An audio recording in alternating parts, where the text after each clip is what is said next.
Hey guys, we got Sam Nelson here from Outreach. He's a sales legend for me as an SDR, huge role model. Been looking at his content forever, and for many others out there, like both with his content, but also Outreach as an organization, have been kind of the new standard for how a lot of companies are reaching out. So stoked to have him on and talking about how to sell more with empathy and balancing that with automation.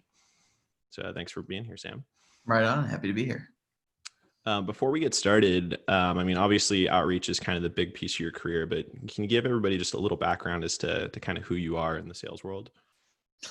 Yeah. So actually, right before I joined Outreach, I started a startup with my buddy in college, and it didn't become the billion-dollar company that we hoped. He left, and he's over at Y Combinator now. I don't know if you've heard of that. It's an early stage VC firm. He's working there, and then I decided, hey, one thing you learn if you ever try to start a business on your own is that creating something from nothing on the sales side is extremely valuable. And so I decided what I wanted to do next in my career was I wanted to learn how to do cold outbound prospecting. I thought it was the most, outside of programming, I guess, I thought that's going to be like the most valuable skill in the entrepreneurial world. And so I heard of Outreach and I was like, oh my gosh, like Outreach, not only can I do cold outbound, like that hardest part of the sales cycle, but I could work at a company that is making a tool that's hoping to change cold outbound. Like I could be like selling people on doing better cold outbound and doing cold outbound. I was like, I could be like a meta cold outbound person, right? It was like a dream come true. And so I started Outreach, did really well. I was a top performer as an SDR, and then I was an SDR manager, and then I managed SDR managers. And at this point, I spend quite a bit of my time consulting. And so that's been the last 5 years, I guess, in a nutshell, and how I ended up where I am right now. Awesome, man. And that's something that, like, I mean, I know so many organizations, like sales culture is pretty tight knit, and the LinkedIn community has made that easier. And so many different teams I know are following some patterns you've developed, or at least that you've released out to the public, as far as like how to build a great list and how to set up your sequences with a tool like Outreach and get the most out of that tool. Yeah. And so when you started with Outreach, like how early was it? Like, did you build all those processes out yourself, or is that a lot of things that you learned from being at Outreach? When I first started out, and I tell new SDRs this, like I was pretty obedient to my manager. Like there were like, I had just come from a startup, right? I was running my own show, and so I was used to calling my own shots. And so like, it was actually like kind of awkward for me to have a boss after that, even though I was like pretty young. But I just decided, hey, like I disagree with a lot of stuff, but I'm just going to do exactly what my manager says and follow all of the exact processes. And it turned out that most of the time I was wrong when I was first starting out. It turned out that they just like had some information I didn't have. It also turned out that I was right about some things too. But I was I was pretty strict to the rules when I first started out. And I think that was really valuable for me. A lot of people, if you ultimately want to be creative and do new things, it's very important to master the core principles first. Like Picasso says, you want to learn the rules like a professional so you can break them like an artist. In sales development, things are always changing, and there's always new things that you can do, and there's nuance for every company, but learn the rules first before you start trying to go too wacky. Totally. Yeah. So that's just one piece of advice. And especially salespeople, I think, struggle with that sometimes, because there's like, everybody almost wants to be that lone wolf, or that guy that like goes out and is just the most charismatic and can do it his own way. But there is a process that we can follow to be streamlined. And so that's kind of why I created this. Actually, it was like, there's this background behind what a salesperson's supposed to be versus what a salesperson really is. And there's all these stereotypes about Wolf of Wall Street, or like the old insurance brokers, or used car salesmen and things like that. And in the modern sales world, I feel like empathy has become a big focus on like, how do you empathize more with your prospects? How do you care more about the value you're providing? And so before we get into the technical pieces, I'm just wondering, where do you think empathy plays the biggest role in sales? It's interesting. I think just based on what I've heard from some other people, I think maybe I look at empathy different than some others. Mm. And for me, I came to outreach, and within a couple of weeks, I was performing just like the top performers, and that was true with other people in my class. And the reason for that is we were using outreach. Outreach could get a lot of this manual work done for us beforehand, right? Or things that we didn't have to think about. And so it allowed people to do really well, even if they hadn't been in sales before, even if they were new, like people that wanted to work hard could pretty much be successful. And I used my own product. And so like I genuinely had like this personal, real love for the product. And so if you really, really love what you're promoting, empathy drives boldness. Some people see them as maybe they're on the opposite side of the spectrum. Like, are we being really pushy, or are we like being really soft? And maybe the people that are soft have empathy and the people that are really pushing for the meeting don't. But that's not how it works for me at all. Like for me, it's like, okay, I'm calling you. You don't realize this right now. They don't realize it, but outreach they have a huge gap that they don't see that could be solved by outreach. They don't see it, and I do. And so I take it really seriously. When I'm on the phone with someone, I know that I can make a huge difference for them. And so I'm very bold and very direct because I know that it will make a huge difference for them. And it's because I care about them that I'm bold.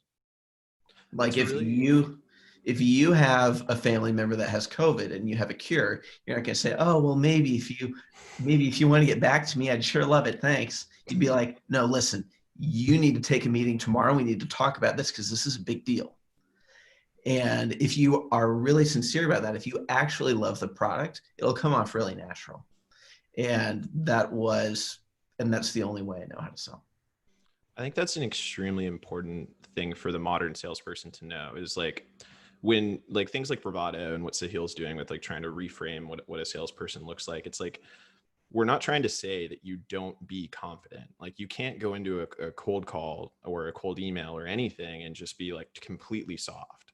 Like there's a way to care about the problem and care about the value you present, but confidently care about it and be like, look, I'm presenting you with answers to your problems and I want to help you.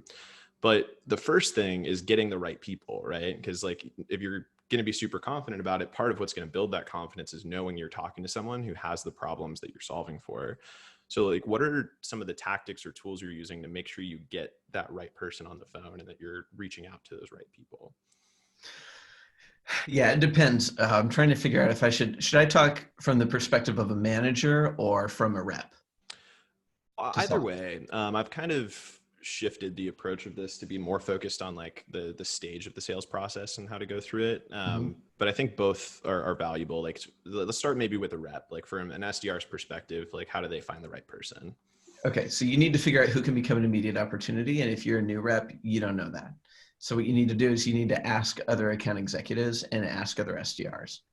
And what I do is I made an Excel spreadsheet and I just bucketed it by departments. We sell into the SDR org, we sell into the closer org, we sell into sales ops and marketing.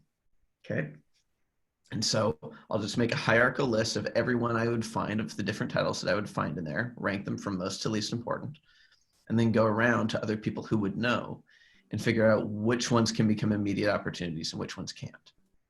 Like there's a big difference in the appropriate way to approach someone who can become an immediate opportunity and someone who can maybe help you and can't totally get there. And if you ask enough people, you'll find that you'll come to a pretty consistent idea of who can become an immediate opportunity. And for us, it's manager plus. If they're managing people, they can usually be an entry point for us.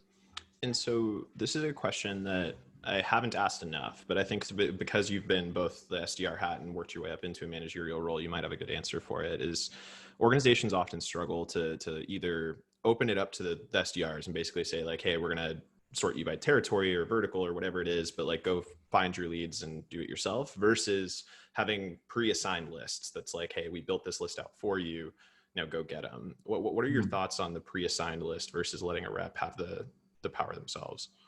The way that people set it up is like snowflakes, like they're all kind of different. I am very much of the school of assigning a list of accounts. And the SDR will look into that account, find the right people that are high priority, find some people who are lower priority, and reach out to them with sequences appropriately. Nice. I like that a lot because it gives that little bit of ownership and training of like knowing how to research and find the right people, but you're giving them guidance and direction of like, these are the type of accounts that will benefit from Yeah, what we're and then doing you or are avoid likely to. yeah, and you avoid the problem of two people going after the same account, which if you're in sales, you know that that can cause some pretty explosive issues It's the on the absolute sales worst. So kind of pivoting into the outreach side of things, right? So like now that you have that list of accounts and you're able to kind of find the right people to go after and prioritize them based on title and what they can do for you in the sales process. Now you're Mhm. going to actually go to reach out.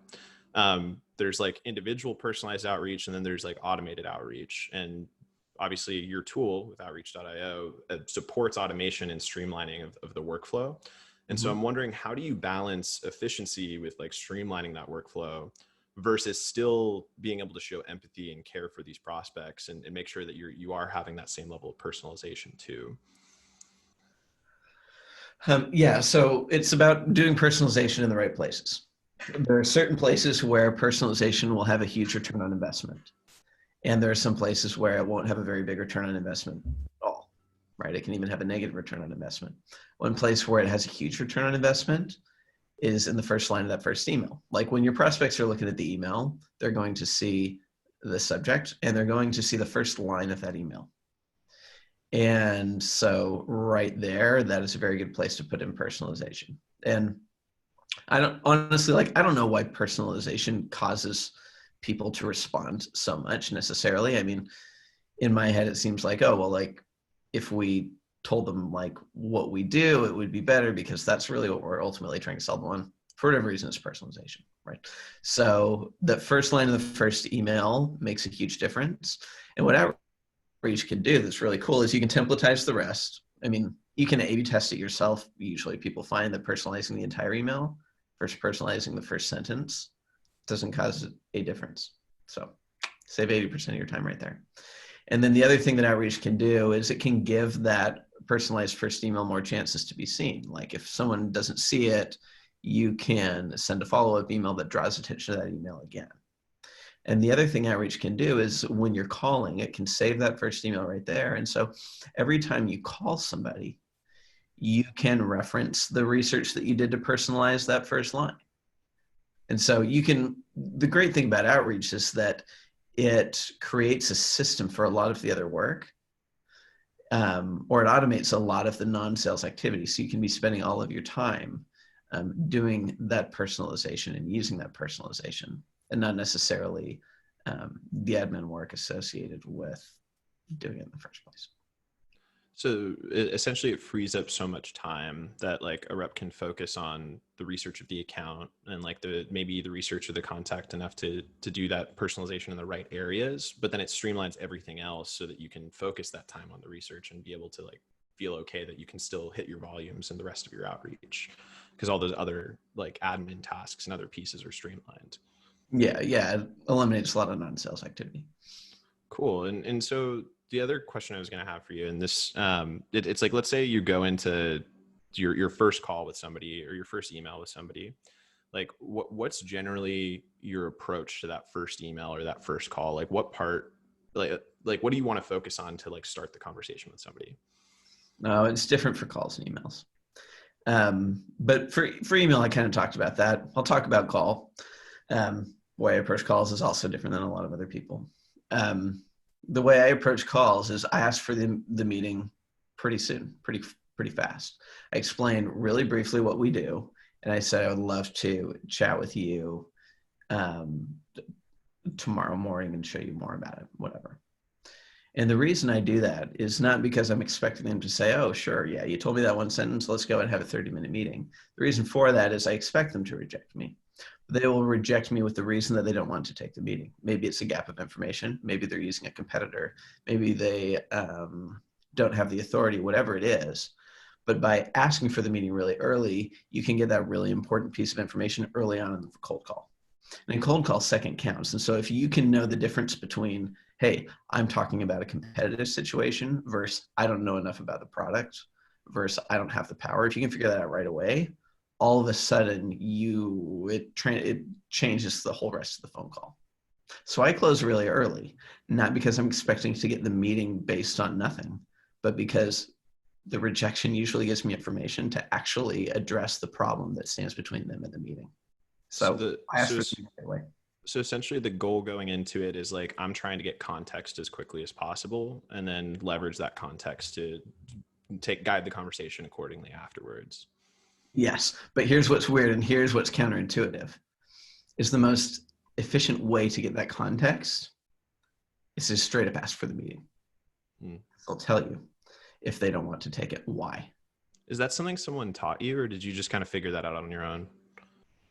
I that's not original to me. I learned that from, I don't know.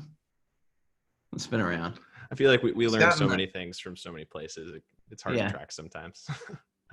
um, cool, man. I mean, this has already been super insightful, and obviously, I would love to talk to you for an hour if I could, but I want to be respectful of your time too, and I think that there's enough here for people to get a lot out of it. Before wrapping up, though, I always like to give an opportunity for a plug because I've gotten so much value from your content. I know others on my team and other companies have too. If you want to talk about anything you're working on currently, maybe outside of outreach or anywhere you want to send people to see more from Sam Nelson. Yeah, come follow me on LinkedIn. I do weekly webinars on Thursdays at 11, and they're usually really good. So highly recommend you come.